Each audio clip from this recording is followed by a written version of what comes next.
കൊല്ലം ജില്ലയിൽ 10 മണ്ഡലങ്ങളെങ്കിലും UDF വിജയിക്കാൻ വേണ്ടിയുള്ള തന്ത്രങ്ങളാണ് ഞങ്ങൾ ആവിഷ്കരിച്ചുകൊണ്ടിരിക്കുന്നത്. ഐഷ പോറ്റിയുടെ രാഷ്ട്രീയ നിലപാട് അവരാണ് വ്യക്തമാക്കേണ്ടത്. അവർക്ക് CPM-ൽ നിൽക്കുവാൻ കഴിയുന്നില്ല, അല്ലെങ്കിൽ CPM അവർക്ക് അവസരങ്ങൾ കൊടുക്കുന്നില്ല, അല്ലെങ്കിൽ അവരെ CPM ഒഴിവാക്കുകയാണ് എന്നവർക്ക് തോന്നിയാൽ, ഓൺലൈനിൽ സ്ഥിരം ആളുകളെ തെറി പറയുന്ന നേതാക്കന്മാരെ തെറി പറയുന്ന ആളുകളൊക്കെ 3-4 വീഡിയോയാണ് എനിക്കെതിരെ ചെയ്തത്. ഞാൻ എന്തുകൊണ്ട് മാറിക്കൊടുക്കുന്നില്ല, ഇയാൾ ഒരു എന്നെ ഒരു പുഴുക്കുത്തൊന്നു വരെ ഈ ഷാജഹാനൊക്കെ വിശേഷിപ്പിച്ചു. നമസ്കാരം. മീഡിയ വിഷന്റെ മറ്റ് സംവാദലക്കത്തിലേക്ക് എല്ലാവർക്കും സ്വാഗതം. ഇക്കുറി എല്ലാ വർഷത്തെയും പോലെ നമ്മുടെ പ്രിയങ്കരനായ കൊടിക്കുന്നിൽ സുരേഷ് MP ആണ് ഈ സംവാദത്തിൽ നമ്മളോടൊപ്പം അതിഥിയായി എത്തിയിരിക്കുന്നത്. ഏറെക്കാലത്തിന് ശേഷമാണ് അദ്ദേഹം മീഡിയ വിഷന്റെ മുന്നിലെത്തുന്നത്. ഹൃദ്യമായ സ്വാഗതം അദ്ദേഹത്തിന് ആശംസിക്കാം. നമസ്കാരം. രാഷ്ട്രീയ സാഹചര്യങ്ങൾ മാറുന്നു, രാഷ്ട്രീയ അന്തരീക്ഷം മാറുന്നു. അങ്ങനെ ഒരു തദ്ദേശ തെരഞ്ഞെടുപ്പിലേക്കാണ് കേരളം യാത്രയാകുന്നത്. ഈ സാഹചര്യത്തിൽ നമ്മുടെ രാഷ്ട്രീയ അന്തരീക്ഷത്തെ എങ്ങനെയാണ് വിലയിരുത്തുന്നത്? ഇല്ല, ഇപ്പോഴത്തെ നിലവിലുള്ള രാഷ്ട്രീയ അന്തരീക്ഷം കേരളത്തിൽ UDF-ന് അനുകൂലമാണ്. കാരണം പാർലമെൻറ്റ് തിരഞ്ഞെടുപ്പിൽ വ്യക്തമായ മേധാവിത്വം UDF-ന് ലഭിച്ചു. അതിനുശേഷം നടന്ന ഉപതെരഞ്ഞെടുപ്പുകളിലും UDF-ന് വ്യക്തമായ, നിലമ്പൂരടക്കമുള്ള ഉപതെരഞ്ഞെടുപ്പിൽ UDF-ന് വ്യക്തമായ മേധാവിത്വം ഉണ്ടായിരുന്നു.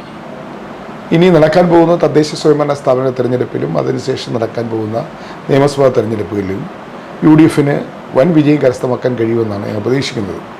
അതിന് പ്രധാനമായ കാരണം, അത് വെറുതെ പറയുന്നില്ല, ഒരു അവകാശവാദമല്ല, പക്ഷേ ജനങ്ങൾ ഏതാണ്ട് തീരുമാനം എടുത്തു കഴിഞ്ഞു. രണ്ടാം പിണറായി സർക്കാർ, ഇനി ഒരു മൂന്നാം പിണറായി സർക്കാർ കേരളത്തിൽ വന്നാൽ അത് വലിയൊരു ദുരന്തമായിരിക്കുമെന്ന് ചിന്തിക്കുന്ന ജനങ്ങളാണ് കേരളത്തിലുള്ളത്. രണ്ടാം പിണറായി സർക്കാർ തന്നെ അബദ്ധമായി പോയി എന്ന് ആണ് ഇപ്പോൾ ജനങ്ങൾ കരുതുന്നത്. എന്തായാലും മൂന്നാം പിണറായി സർക്കാർ കേരളത്തിൽ ഉണ്ടാകില്ല എന്നുള്ള കാര്യത്തിൽ യാതൊരു തർക്കവുമില്ല. ആ സാഹചര്യത്തിൽ UDF-ന് തന്നെയാണ് മികച്ച ഭൂരിപക്ഷത്തോടു കൂടി UDF അധികാരത്തിൽ വരും. കാരണം 10 വർഷക്കാലത്തെ പിണറായി വിജയൻ്റെ ഭരണം, അത് ജനങ്ങളാകമാനം അസംതൃപ്തരാണ്. അതോടൊപ്പം തന്നെ ഈ ഗവൺമെൻറ്റിൻ്റെ കെടുകാര്യസ്ഥ, കഴിവില്ലായ്മ, മന്ത്രിമാരുടെ പിടിപ്പുകേടുകൾ എല്ലാം ഒന്നൊന്നായി ജനങ്ങൾ സഹിച്ചുകൊണ്ടിരിക്കുകയാണ്. അതുകൊണ്ട് ഞങ്ങൾ വളരെ ആത്മവിശ്വാസത്തിലാണ്. തദ്ദേശ സ്വയംഭരണ സ്ഥാപനങ്ങളിൽ വലിയ മേധാവിത്വം ഉണ്ടാക്കാൻ വേണ്ടിയുള്ള താഴെത്തട്ടിലുള്ള പ്രവർത്തനം ഞങ്ങൾ 1 വർഷങ്ങൾക്ക് മുമ്പ് ആരംഭിച്ചു. ആ പ്രവർത്തനങ്ങളെല്ലാം തന്നെ അതിൻ്റെ ക്ലൈമാക്സിലേക്ക് എത്തിക്കൊണ്ടിരിക്കുന്നു. വോട്ടർ പട്ടികയിൽ പേര് ചേർക്കുന്ന പ്രോസസ്സ് ഞങ്ങൾ പൂർത്തിയാക്കി. അതിനു മുമ്പ് വാർഡ് കമ്മിറ്റികൾ രൂപീകരിച്ചു. മണ്ഡലം തലത്തിലും ബ്ലോക്ക് തലത്തിലുള്ള പുനഃസംഘടനകൾ പൂർത്തിയാക്കി. അങ്ങനെ ഏത് സാഹചര്യത്തെയും നേരിടാൻ CPM-ഉം BJP ഉയർത്തുന്ന വെല്ലുവിളികൾ, അല്ലെങ്കിൽ ഇടതുപക്ഷ മുന്നണിയും NDA ഉയർത്തുന്ന ഏത് വെല്ലുവിളികളെയും നേരിടാൻ സജ്ജമായ തരത്തിൽ സംഘടനാ സംവിധാനം ഞങ്ങൾ ചിട്ടപ്പെടുത്തി എടുത്തിട്ടുണ്ട് എന്നുള്ളതാണ്. കഴിഞ്ഞ പാർലമെന്റ് തിരഞ്ഞെടുപ്പ് കഴിഞ്ഞപ്പോഴും ഇത് തന്നെയാണ് സ്ഥിതി. UDF-ന് മേൽക്കൈ നിന്ന അവസരമായിരുന്നു. പക്ഷേ കഴിഞ്ഞ പാർലമെന്റ് തിരഞ്ഞെടുപ്പ് പോലെ അല്ല, കഴിഞ്ഞ പാർലമെന്റ് തിരഞ്ഞെടുപ്പിന് ശേഷം നടന്ന തദ്ദേശ സ്വയംഭരണ സ്ഥാപന തിരഞ്ഞെടുപ്പ് പോലെയല്ല.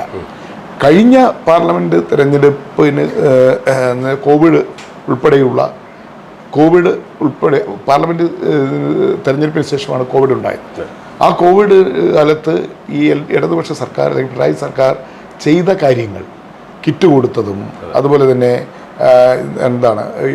പലതരത്തിലുള്ള ആനുകൂല്യങ്ങൾ കൊടുത്തതുമൊക്കെ തന്നെ വോട്ടർമാരുടെയിൽ സ്വാധീനമുണ്ടാക്കാൻ അവർക്ക് കഴിഞ്ഞു.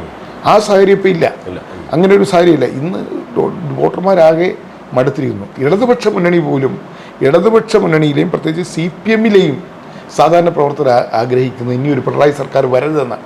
ഈ ഓണത്തിന് ശേഷമാണ് തെരഞ്ഞെടുപ്പ് വരുന്നത്. ഇപ്പോൾ 2 മാസത്തെ പെൻഷൻ അടുപ്പിച്ച് പ്രഖ്യാപിച്ചു. ഓണക്കിറ്റ് വരുന്നുണ്ട്. അപ്പോൾ ജനങ്ങളെ കയ്യിലെടുക്കാനുള്ള അതൊന്നും ബാധിക്കില്ല. കാരണം ഞാൻ പറഞ്ഞ പൂർത്തിയായി. ഇടതുപക്ഷ മുന്നണി, അതായത് പ്രത്യേകിച്ചും മാർക്സിസ്റ്റ് പാർട്ടിയിലെ സാധാരണ പ്രവർത്തകർ തന്നെ ആഗ്രഹിക്കുന്നു ഇനിയൊരു കമ്മ്യൂണിസ്റ്റ് പാർട്ടി ഇവിടെ നിലനിൽക്കണമെങ്കിൽ, CPM കേരളത്തിൽ നിലനിൽക്കണമെങ്കിൽ ഒരു മൂന്നാം പിണറായി സർക്കാർ അധികാരത്തിൽ വരാൻ പാടില്ല. അത്രയേറെ ജനങ്ങൾ മടുത്തു, പാർട്ടി പ്രവർത്തകർ മടുത്തു. കാരണം മന്ത്രിമാരുടെ പ്രവർത്തനങ്ങളും അതുപോലെ ഗവൺമെൻറ് പ്രവർത്തനങ്ങളും അവരുടെ ഇടയിൽ തന്നെ വലിയ വിമർശനങ്ങൾക്ക് വിധേയമായിട്ടുണ്ട്. ഇപ്പോൾ CPM-ൻ്റെ സമ്മേളനങ്ങളിലും CPI-യുടെ സമ്മേളനങ്ങളിലും ഉയർന്നു കേൾക്കുന്ന ആരോപണങ്ങൾ മന്ത്രിമാർക്കെതിരായിട്ടാണ്, അഴിമതിക്കെതിരായിട്ടാണ്, സർക്കാരിൻ്റെ പിടിപ്പുകേടുകൾക്കെതിരായിട്ടാണ്. അതിനർത്ഥം എന്താണ്? LDF-ൻ്റെ അണികൾക്ക് പോലും ഈ സർക്കാരിൻ്റെ പ്രവർത്തനങ്ങളെ ഉൾക്കൊള്ളാൻ കഴിയുന്നില്ല എന്നുള്ളതാണ്. അതുകൊണ്ടാണ് ആ ഒരു സാഹചര്യം കഴിഞ്ഞ തദ്ദേശ സ്വയംഭരണ സ്ഥാപനങ്ങളുടെ തെരഞ്ഞെടുപ്പ് കാലത്തില്ലായിരുന്നു, നിയമസഭാ തെരഞ്ഞെടുപ്പ് കാലത്തും ഇല്ലായിരുന്നു.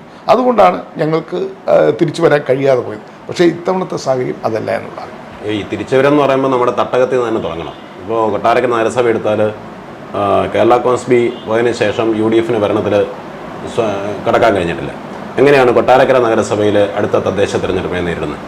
കൊട്ടാരക്കര നഗരസഭയിൽ ഇപ്പോൾ നമ്മൾ കാണേണ്ടത്, ഇപ്പോൾ കൊട്ടാരക്കരയിലായിരുന്നാലും പത്തനാപുരത്തായിരുന്നാലും അതുപോലെ തന്നെ ഈ തൊട്ടടുത്ത മണ്ഡലങ്ങളിലായിരുന്നാലും കേരള കോൺഗ്രസ് ബിയും അതോടൊപ്പം തന്നെ CPIയും CPM 3 പ്രധാനപ്പെട്ട പാർട്ടികൾ ചേർന്നുള്ള ഒരു മുന്നണിയാണ്. അവിടെ കേരള കോൺഗ്രസ് മാണി ഗ്രൂപ്പ് അവരോടൊപ്പം ഉണ്ട്. ശ്രീമാൻ ബാലകൃഷ്ണപിള്ള ജീവിച്ചിരിപ്പില്ലെങ്കിലും അദ്ദേഹത്തെ ഇപ്പോഴും അദ്ദേഹത്തെ ഇപ്പോഴും മനസ്സിൽ ആരാധിക്കുന്ന ഒത്തിരി ആളുകൾ ഉണ്ട്. കേരള കോൺഗ്രസ് ആയിരുന്നവരും ബാലകൃഷ്ണപിള്ള. അപ്പോൾ അങ്ങനെ വരുമ്പോൾ LDF അവരുടെ ഈ 3-4 പാർട്ടികൾ ചേർന്ന നല്ലൊരു സംവിധാനമാണ് അവർക്കുള്ളത്. എന്നാൽ അതിനെ പ്രതിരോധിക്കുന്ന ഞങ്ങളാകട്ടെ UDF ആകട്ടെ, UDFൽ ഞങ്ങളുടെ ഘടകകക്ഷികൾ എന്ന് പറയുന്നത് CPI പോലെയോ കേരള കോൺഗ്രസിനെ പോലെയോ അത്ര വലിയ വിഭജന അടിത്തറയുള്ള പാർട്ടികളല്ല. പക്ഷേ ഞങ്ങൾ അവരെ കൂട്ടു നിർത്തുന്നു, പരിഗണിക്കുന്നു. ഈ മണ്ഡലങ്ങളിലൊക്കെ കൊട്ടാരക്കര ആയിരുന്നാലും കേരള കോൺഗ്രസ് ജോസഫ് ഗ്രൂപ്പിനെ എടുത്താലും മുസ്ലിം ലീഗിനെ എടുത്താലും അതുപോലെ തന്നെ മറ്റ് ചെറിയ പാർട്ടികൾ എടുത്താലും കൊട്ടാരക്കരയിൽ അവരുടെ അടിത്തറ എന്ന് പറയുന്നത്, അവരുടെ സ്വാധീനം എന്ന് പറയുന്നത് പരിമിതമാണ്.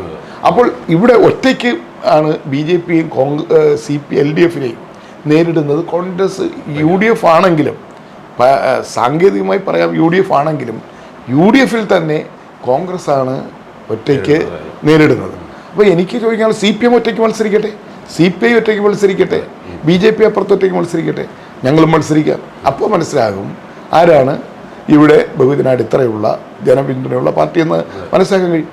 ഈ ഒരു LDF എന്ന് പറയുന്ന ഈ 3 പാർട്ടികളും അല്ലെങ്കിൽ 4 പാർട്ടികൾ ചേർന്ന ഈ പ്രധാനപ്പെട്ട പാർട്ടികൾ ചേർന്ന മുന്നണിയുടെ മുന്നിലാണ് UDF മത്സരിക്കുന്നത്, കോൺഗ്രസ് മത്സരിക്കുന്നത്.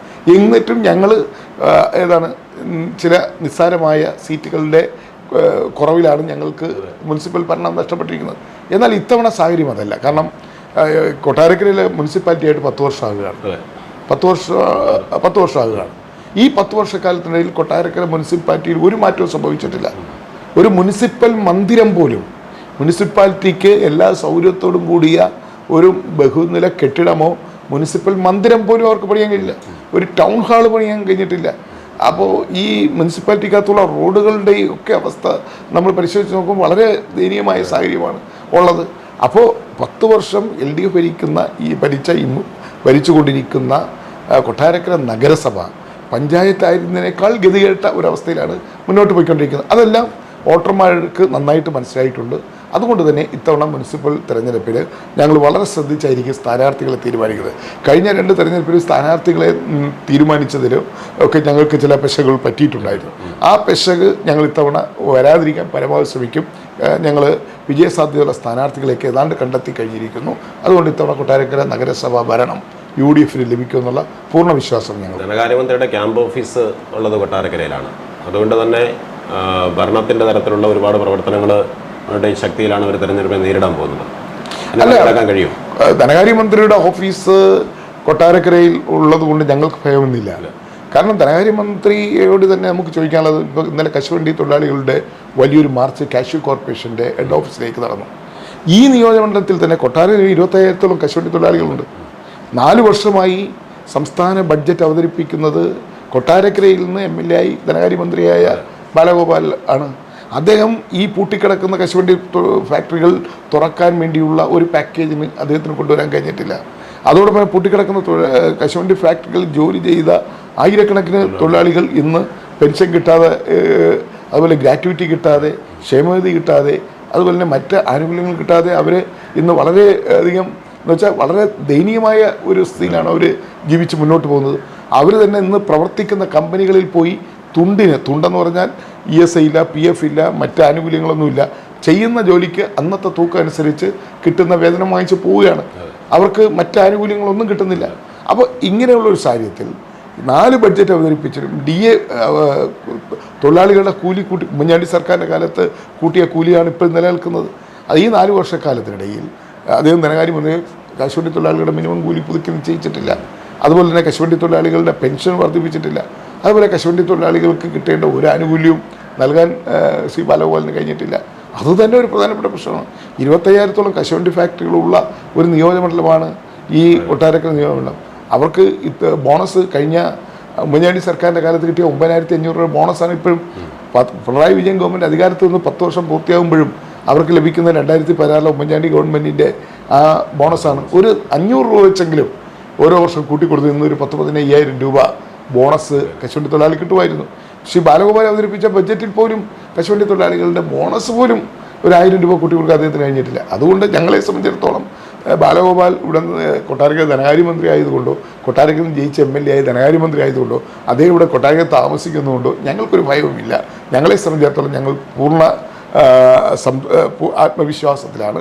ഞങ്ങൾക്ക് എല്ലാ പ്രതികൂലമായ സാഹചര്യങ്ങളെയും ഇടതുപക്ഷ മുന്നണിയുടെ BJPയുടെ എല്ലാ പ്രതികൂലമായ സാഹചര്യങ്ങളെയും മറികടക്കാൻ ഞങ്ങൾ കഴിയുന്നു. ഈ ധനകാര്യമന്ത്രിയുടെ മണ്ഡലമായതുകൊണ്ട് തന്നെ കൊട്ടാരക്കര കുറച്ചുകൂടി അടുത്ത തെരഞ്ഞെടുപ്പിൽ ശ്രദ്ധ നേടും. അപ്പോൾ കൊട്ടാരക്കര പിടിച്ചെടുക്കുക എന്നുള്ളത് ഏറെ നാളായിട്ടുള്ള UDFൻ്റെ ഒരു സ്വപ്നമാണ്. അതിനുള്ള മുന്നൊരുക്കങ്ങൾ എന്തെങ്കിലുമൊക്കെ ആയിട്ടുണ്ട്? തീർച്ചയായും കൊട്ടാരക്കര അസംബ്ലി നിയോജകമണ്ഡലം പഴയ കൊട്ടാരക്കര അസംബ്ലി നിയോജകമണ്ഡലമല്ല. കാരണം നെടുവത്തൂർ അസംബ്ലി മണ്ഡലം ഇല്ലാതാകുകയും ആ നെടുവത്തൂർ നിയോജകമണ്ഡലത്തിലെ 5 പഞ്ചായത്തുകൾ 4 പഞ്ചായത്തുകൾ കൊട്ടാരക്കരയോട് കൂട്ടിച്ചേർക്കുകയും ചെയ്തു. ആ 4 പഞ്ചായത്തുകളിൽ ഇടതുപക്ഷത്തിൻ്റെ ശക്തി കേന്ദ്രങ്ങളായ വെളിയം, കരീപ്ര, അതുപോലെ എഴുകോൺ തുടങ്ങിയ പഞ്ചായത്തുകളാണ് ഇങ്ങോട്ട് ചേർത്തത്. ആകെ ആ 4 പഞ്ചായത്തുകളിൽ UDFന് ഒരു മെച്ചമുള്ള പഞ്ചായത്ത് നെടുവത്തൂർ മാത്രമാണ്. നെടുവത്തൂർ പഞ്ചായത്ത് മാത്രമാണ് ഒപ്പത്തിനൊപ്പം നിൽക്കുന്നത്. ബാക്കി 3 പഞ്ചായത്തുകളും LDFന് CPM-ഉം CPI കൂടെ ചേർന്നാൽ 2000, 2500, 3000 വോട്ട് വരെ ലീഡ് നേടാവുന്ന പഞ്ചായത്തുകളാണ്. ആ പഞ്ചായത്തുകൾ ഇവിടേക്ക് വരികയും UDFന് സ്വാധീനമുള്ള വെട്ടിക്കവല മെയിൻല പഞ്ചായത്തുകൾ പത്തനാപുരത്ത് പോവുകയും ചെയ്തപ്പോൾ കൊട്ടാരക്കരയുടെ UDF അനുകൂല സാഹചര്യം മാറുകയാണ് ചെയ്തത്. അപ്പോൾ ഇതൊരു LDF മണ്ഡലം എന്ന രീതി കൊട്ടാരക്കര മാറുകയാണ് ചെയ്തത്. അത് ആ ഡിലിമിറ്റേഷനിലുണ്ടായ ഡീലിമിറ്റേഷൻ വന്നപ്പോൾ ബോധപൂർവം ഉണ്ടാക്കിയതാണോ? അങ്ങനെ തീർച്ചയായും കേരളത്തിൽ നടന്ന ഡീലിമിറ്റേഷൻ ബോധപൂർവം LDFന് അനുകൂലമായി ഉണ്ടാക്കിയതാണ്. അന്ന് ആ ഡീലിമിറ്റേഷൻ കമ്മിറ്റിയിൽ പോയ കോൺഗ്രസിൻ്റെ പ്രതിനിധികൾക്ക് ഇതൊന്നും മനസ്സിലാക്കാൻ കഴിഞ്ഞില്ല. CPM-ൻ്റെ അടവുകളും തന്ത്രങ്ങളും അവർ ഈ ഡീലിമിറ്റേഷൻ്റെ മുന്നോട്ട് വെച്ച പ്രപ്പോസലുകൾ പല മണ്ഡലങ്ങളും വെട്ടിമുറിക്കുന്നതിനും പല പഞ്ചായത്തുകൾ UDF പഞ്ചായത്തുകൾ സ്വാധീനമുള്ള പഞ്ചായത്തുകൾ മറ്റു മണ്ഡലങ്ങളിലേക്കും അവിടെ നിന്ന് അവർക്ക് സ്വാധീനമാണ് ഇപ്പുറത്തേക്ക് കൊണ്ടുവന്ന് അവർ വളരെ നല്ല രീതിയിൽ ഹോംവർക്ക് ചെയ്താണ് ഡീലിമിറ്റേഷൻ കമ്മിറ്റിയുടെ മുന്നിലേക്ക് പോയത്. പക്ഷെ അത്തരമൊരു ഹോംവർക്ക് കോൺഗ്രസ് ചെയ്യാത്തതിൻ്റെ ഒരു പ്രശ്നം കേരളത്തിൽ കൊട്ടാരക്കര മാത്രമല്ല കേരളത്തിലെ പല 140 നിയമമണ്ഡലങ്ങളിൽ പല നിയമമണ്ഡലങ്ങളുമുണ്ട്. അത് ഇനി അടുത്തൊരു ഡീലിമിറ്റേഷൻ വരുമ്പോൾ മാത്രമേ അത് ജാഗ്രതയോടുകൂടി ഇടപെട്ട് അത് പരിഹരിക്കാൻ ഞാൻ കഴിയുള്ളൂ. അപ്പോൾ അതുകൊണ്ട് കൊട്ടാരക്കരയുടെ ഒരു പൊളിറ്റിക്കൽ ചിത്രം നോക്കിയാൽ LDFന് മുൻതൂക്കമുള്ളതാണ്. പക്ഷേ LDFന് അതിഭയങ്കരമായ മുൻതൂക്കമുള്ള മണ്ഡലങ്ങളെല്ലാം അട്ടിമറിക്കപ്പെട്ടിട്ടുണ്ട്. കൊട്ടാരക്കര അതുകൊണ്ട് ഞങ്ങൾക്ക് ബാലികേറാമലയൊന്നുമല്ല. കാരണം ഞങ്ങൾക്ക് പക്ഷേ പൊളിറ്റിക്കലായിട്ട് LDFന് മുൻതൂക്കമുള്ളതാണ്. പക്ഷേ CPM-ൻ്റെ പല ഉറച്ച കോട്ടകളും UDF പിടിച്ചെടുത്തിട്ടുണ്ട്. അപ്പോൾ അതുകൊണ്ട് കൊട്ടാരക്കര ഞങ്ങൾക്ക് ബാലികേറാമലയില്ല. ഞങ്ങൾ ചിട്ടയായ പ്രവർത്തനം ഞങ്ങൾ ആരംഭിച്ചിട്ടുണ്ട്. കൊട്ടാരക്കര അസംബ്ലി മണ്ഡലം അടുത്ത നിയമസഭാ തെരഞ്ഞെടുപ്പിൽ UDFന് അനുകൂലമാക്കാൻ വേണ്ടിയുള്ള പ്രവർത്തനം കൊല്ലം ജില്ലയിൽ 11 നിയോജകമണ്ഡലങ്ങൾ കൊല്ലം ജില്ലയിൽ 10 മണ്ഡലങ്ങളെങ്കിലും UDF വിജയിക്കാൻ വേണ്ടിയുള്ള തന്ത്രങ്ങളാണ് ഞങ്ങൾ ആവിഷ്കരിച്ചുകൊണ്ടിരിക്കുന്നത്. കൊട്ടാരക്കരയുടെ രാഷ്ട്രീയ മണ്ഡലത്തിൽ അടുത്ത കാലത്ത് ഉയർന്നൊരു പ്രധാന ചർച്ച 3 തവണ MLA ആയിരുന്ന ഐഷ പോറ്റി കോൺഗ്രസിലേക്ക് അടുക്കുന്നുവെന്ന്. അങ്ങനെയുള്ള എന്തെങ്കിലും നീക്കങ്ങളോ ചർച്ചകളോ നടന്നിട്ടുണ്ട്? അല്ല, ഐഷ പോറ്റിയുടെ രാഷ്ട്രീയ നിലപാട് അവരാണ് വ്യക്തമാക്കേണ്ടത്.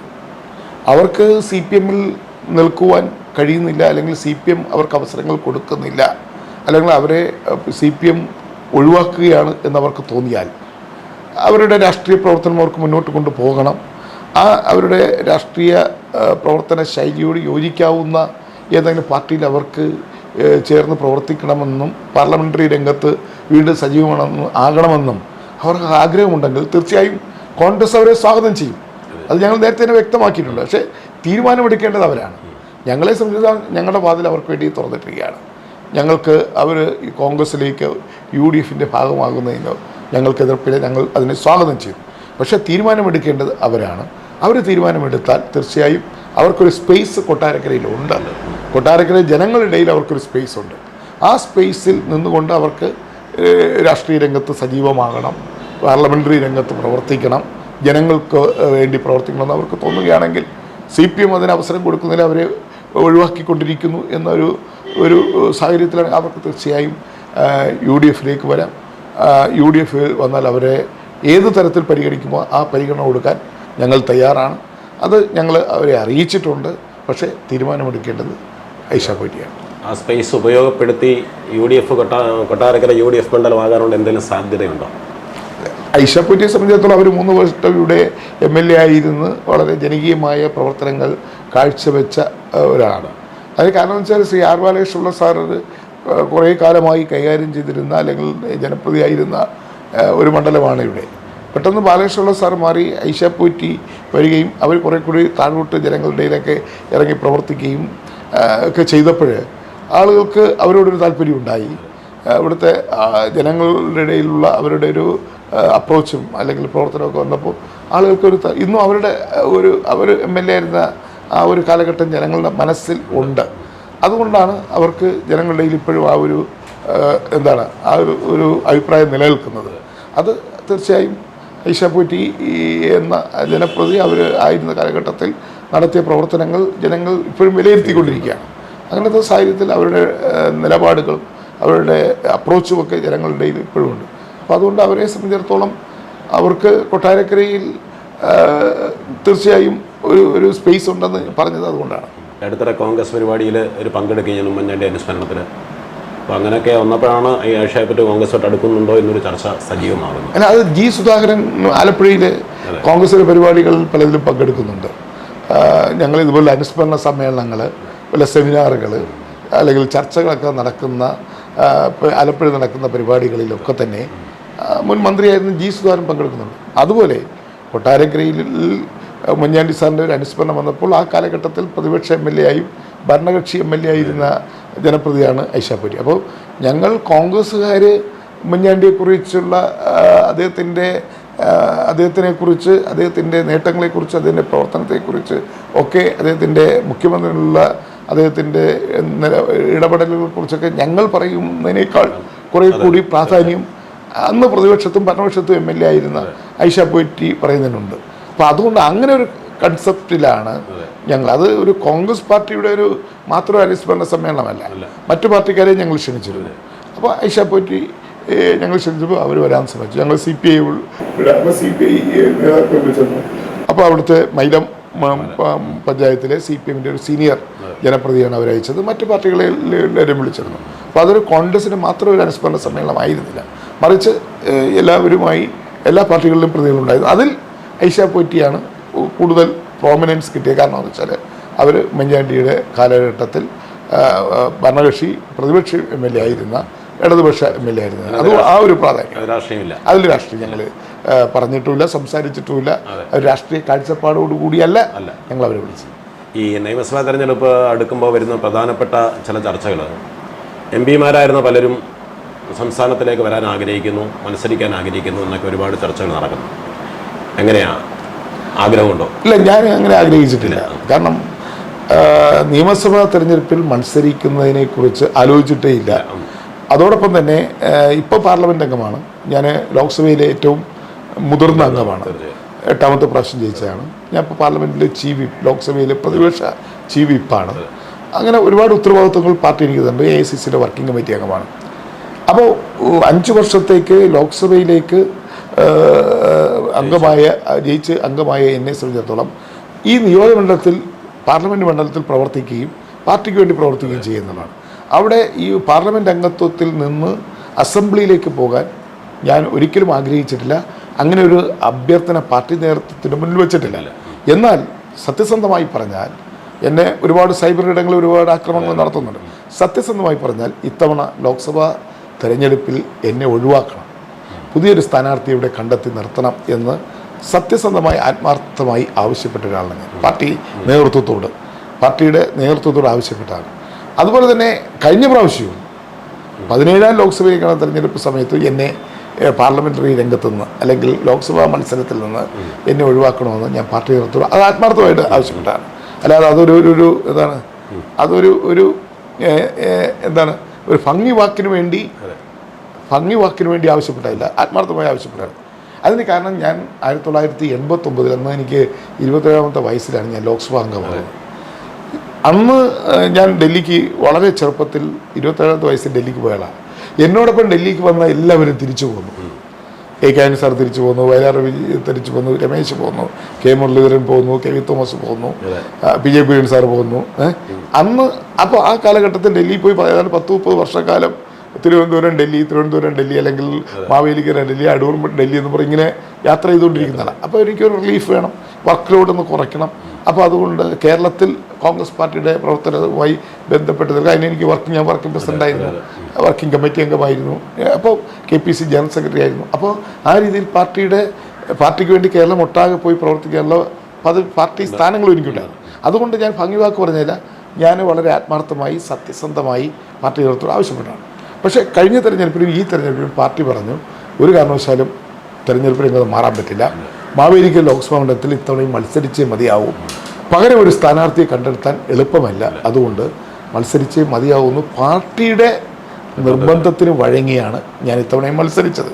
അപ്പോൾ ഞാനിങ്ങനെ തുടർച്ചയായി മത്സരിക്കുന്നു, മാറിക്കൊടുക്കുന്നില്ല, പുതിയ ആളുകൾക്ക് അവസരം കൊടുക്കുന്നില്ലെന്ന് എന്നെ വിമർശിക്കുന്നവരുണ്ട്. സോഷ്യൽ മീഡിയയിൽ എനിക്കെതിരായി ഒരുപാട് ആരോപണങ്ങളും ആക്ഷേപങ്ങളും കൊണ്ടുവന്ന ആക്ടിവിസ്റ്റുകളൊക്കെ ഉണ്ട്.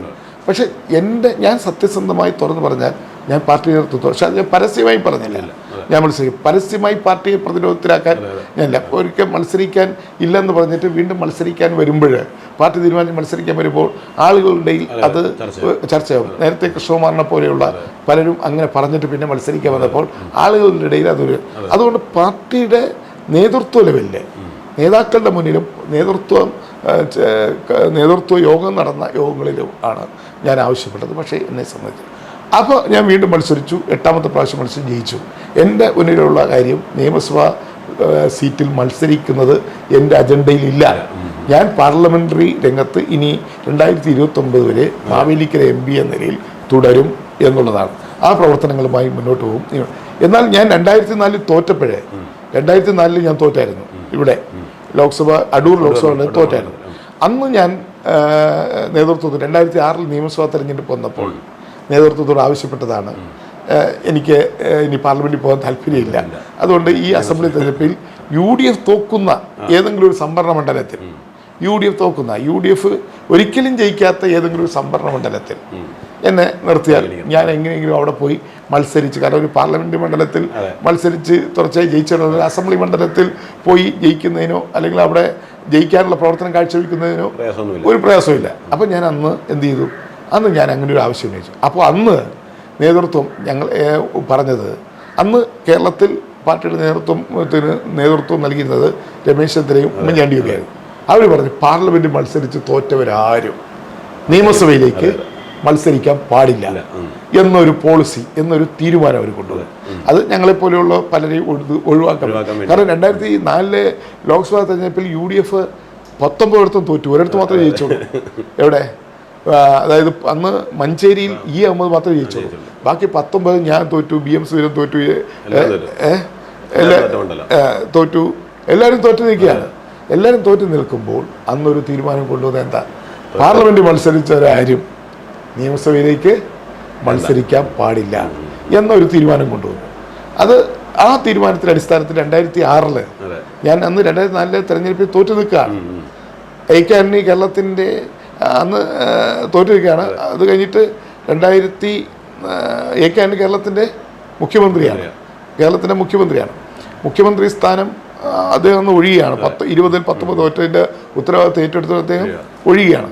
അന്ന് ഞാൻ KPCCയിൽ എന്നെ ജനറൽ സെക്രട്ടറി ആക്കി പ്രവർത്തിച്ചുകൊണ്ടിരിക്കുകയാണ്.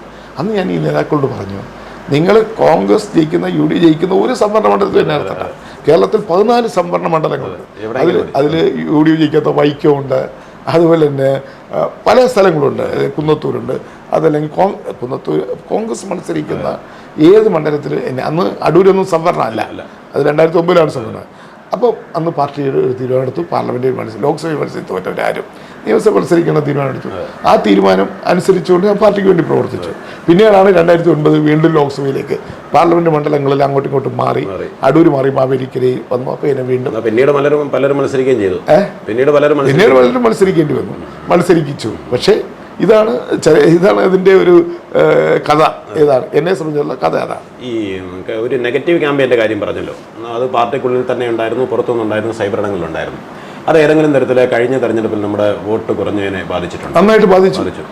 കാരണം ഈ ഷാജഹാനെ പോലെയുള്ള ഷാജൻ സ്കറിയെ പോലെയുള്ള മറുനാടനും ഷാജഹാനെ പോലെയുള്ള ഓൺലൈനിൽ സ്ഥിരം ആളുകളെ തെറി പറയുന്ന നേതാക്കന്മാരെ തെറി പറയുന്ന ആളുകളൊക്കെ 3-4 വീഡിയോയാണ് എനിക്കെതിരെ ചെയ്തത്.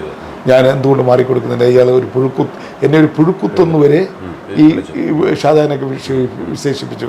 ഞാൻ കോടികൾ ഇതിനിടയിൽ ഈ യഥാർത്ഥത്തിൽ 8 പ്രാവശ്യം ജയിച്ച 8ാമത്തെ പ്രാവശ്യത്തിൻ്റെ കാൽക്കുലേഷൻ വരുന്നതാണ്. അപ്പം 7 പ്രാവശ്യം ജയിച്ച ആളാണ്. 7-5 35 വർഷം എന്നാണ് എല്ലാവരും 5 വർഷം കണക്കുള്ളത്. യഥാർത്ഥത്തിൽ 26-27 വർഷമേ ആയിട്ടുള്ളൂ ഇപ്പോഴത്തെ കൂടെ കണക്കാക്കിയ. കാരണം ഞാൻ ആദ്യത്തെ ലോക്സഭയിൽ പോകുമ്പോൾ 9 ലോക്സഭയിൽ പോകുമ്പോൾ അന്ന് ആ ലോക്സഭ 1.5 വർഷമേ പോയുള്ളൂ. അത് 5 വർഷം കാൽക്കുലേറ്റ് ചെയ്യാൻ പറ്റില്ല. അത് കഴിഞ്ഞ് നരസിംഹറാവിൻ്റെ ഗവൺമെൻറ് 5 വർഷം പോയി. അത് കഴിഞ്ഞ് വരുന്ന ദേവഗഡ ഗുജറാത്ത് അതും 1.5-2 വർഷം കാലാവധി പൂർത്തിയാക്കില്ല. അത് കഴിഞ്ഞ് വന്ന വാജ്പേയി ഗവൺമെൻറ് 4 വർഷം കഴിയുമ്പോൾ ഇലക്ഷൻ പോയി 5 വർഷം പൂർത്തിയാക്കില്ല. അപ്പോൾ ഇതെല്ലാം കൂടെ കണക്കാക്കുമ്പോൾ മത്സരിച്ചത് 7 പ്രാവശ്യമാണെങ്കിലും കഴിഞ്ഞ ലോക്സഭ ഇപ്പോഴത്തേന് മുമ്പത്തെ മത്സരത്തിൽ 7 പ്രാവശ്യമാണെങ്കിലും പാർലമെൻറ്റിൻ്റെ ലോക്സഭയിലെ കണക്കാക്കുമ്പോൾ ഞാൻ 27 വർഷമേ ആയിട്ടുള്ളൂ.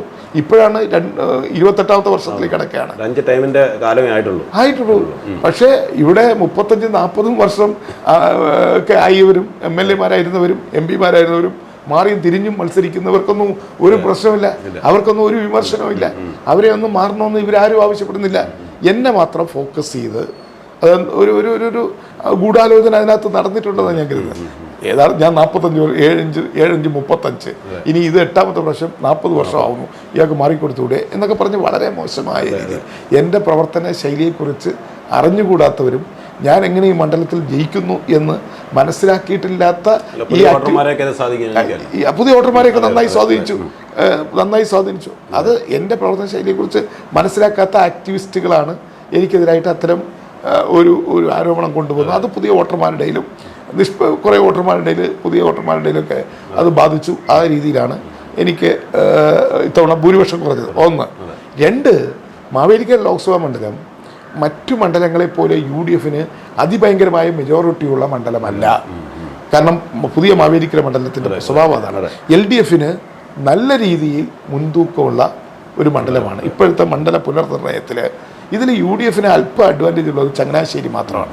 ചങ്ങനാശ്ശേരിയിൽ മാത്രമാണ് ഒരു 10,000-20,000 അഡ്വാൻറ്റേജ്.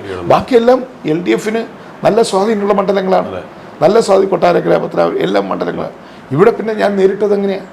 ഇവിടെ 4 മന്ത്രിമാർ ഈ മണ്ഡലത്തിലുണ്ട്. ഈ മണ്ഡലത്തിൽ ഗണേഷ് കുമാർ, ബാലഗോപാൽ, സജി ചെറിയാൻ, പിന്നെ പ്രസാദ് എന്ന് പറയുന്ന ചേർത്തലയിൽ നിന്ന് MLA ആണെങ്കിലും മാവേലിക്കരൊക്കെ 100 നാട്ടുകാരനാണ്. ഈ 4 മന്ത്രിമാരെ എനിക്കെതിരെ ഇവിടെ എന്നെ തോപ്പിക്കാൻ വേണ്ടി രംഗത്തിറങ്ങിയിരിക്കുക. പിന്നെ LDFൻ്റെ 5 MLA-മാർ, Changanassery MLA Jobil Michael Kerala Congress, Kuttanad MLA Thomas NCP, അതുപോലെ തന്നെ ഈ അരുൺകുമാർ മാവേലിക്കര CPM, പിന്നെ പ്രമോദ് നാരായണൻ റാന്നിയിൽ നിന്ന് ജയിച്ച ആൾ മാവേലിക്കര 100 നാട്ടുകാരനാണ്. 4 MLA-മാരെ എനിക്കെതിരെ പ്രവർത്തിച്ചുകൊണ്ടിരിക്കുകയും മണ്ഡലത്തിൽ എന്നെ തോപ്പിക്കാൻ വേണ്ടി രംഗത്താണ്. 4 മന്ത്രിമാർ രംഗത്താണ്. ഇനി ചിറ്റേങ്കോമാർ, Adoor deputy speaker, Adoor MLA കൊട്ടാരക്കാരനാണ്, ഇവിടുത്തെ വോട്ടറാണ്. അയാളും എനിക്ക് ഈ ഒരു പ്രതികൂലമായ സാഹചര്യത്തിൽ നിന്നുകൊണ്ടാണ് ഞാൻ ജയിച്ചത്. അത് അത്ഭുതകരമായ ഒരു വിജയമാണ്. മറ്റു നിയോജകമണ്ഡലങ്ങളിൽ ജയിച്ചതുപോലെയല്ല, കൊല്ലം മണ്ഡലത്തിൽ മറ്റുമൊക്കെ ജയിച്ചതുപോലെയല്ല. പിന്നെ ഇവിടെ മുസ്ലിം വോട്ട് കുറവാണ്. മറ്റു മണ്ഡലങ്ങളിലൊക്കെ മലബാറിലൊക്കെ പാർലമെൻറ്റ് മണ്ഡലത്തിൽ മുസ്ലിം വോട്ടുകൾ 2 ലക്ഷം, 3 ലക്ഷം, 5 ലക്ഷം, 7 ലക്ഷം ഉണ്ട്. പക്ഷെ നമുക്ക് ഈ മാവേലിക്കര മണ്ഡലത്തിൽ ഈ പറയുന്ന രീതിയിലുള്ള മൈനോറിറ്റി വോട്ടില്ല. മുസ്ലിം മൈനോറിറ്റി, ക്രിസ്ത്യൻ മൈനോറിറ്റി ഉണ്ട്. പക്ഷെ മുസ്ലിം മൈനോറിറ്റി എന്ന് പറയുന്നത് പരമാവധി 1 ലക്ഷത്തിനകത്തുള്ള വോട്ടേ ഉള്ളൂ. അപ്പോൾ എപ്പോഴും പാർലമെന്റ് ഇലക്ഷനിൽ ഒരു മുസ്ലിം മൈനോറിറ്റിയുടെ വലിയൊരു കൺസോൾട്ടേഷൻ UDFന് അനുകൂലമായിട്ട് വരും. ഇതിനകത്ത് അഭിലാഷ് മനസ്സിലാക്കേണ്ടത്, ശബരിമല സ്ത്രീ വിഷയം വന്നല്ലോ, യുവതി പ്രവേശവുമായി ബന്ധപ്പെട്ട് വലിയ കലാപങ്ങളും ആക്ഷേപങ്ങളൊക്കെ വന്നല്ലോ. അതിനുശേഷം നടന്ന തെരഞ്ഞെടുപ്പ് ആലോചിച്ച് നോക്കണം. രാഹുൽ ഗാന്ധി കൊണ്ടുവന്ന ഈ വോട്ട് ചോറിയും വോട്ടധികാരവും ഇന്ന് ഇന്ത്യയിലെ ജനങ്ങളുടെയും വല്ലാത്ത ഒരു സ്വാധീനം ചെലുത്തിയിട്ടുണ്ട്. ആ പറയുന്നതിൽ കാര്യമുണ്ട്, കഴമ്പുണ്ടെന്ന് ജനങ്ങൾ തോന്നുന്നത്. അതിൻ്റെ ഭാഗമായിട്ടാണ് ക്ലാസ്സുകൾ ടെമ്പററി ആയിട്ട് താൽക്കാലികം നടത്താൻ ക്ലാസ് റൂമുകൾ കിട്ടാതിരുന്നത് കൊണ്ടാണ് നമുക്ക് നീണ്ടുപോയത്. പല സർക്കാരിൻ്റെ പല നമ്മൾ ചോദിച്ചിട്ട് അതിന് നമുക്ക് കിട്ടിയില്ല. പല തരത്തിലുള്ള തടസ്സങ്ങളുണ്ടായി. ഇപ്പം ഇനിയിപ്പോൾ പെട്ടെന്ന് പോകും. നെക്സ്റ്റ് അക്കാദമിക് ഇയർ കേന്ദ്രീയ വിദ്യാലയം ആരംഭിക്കാൻ കഴിയും. അടുത്ത അക്കാഡമിക് ഇയറിൽ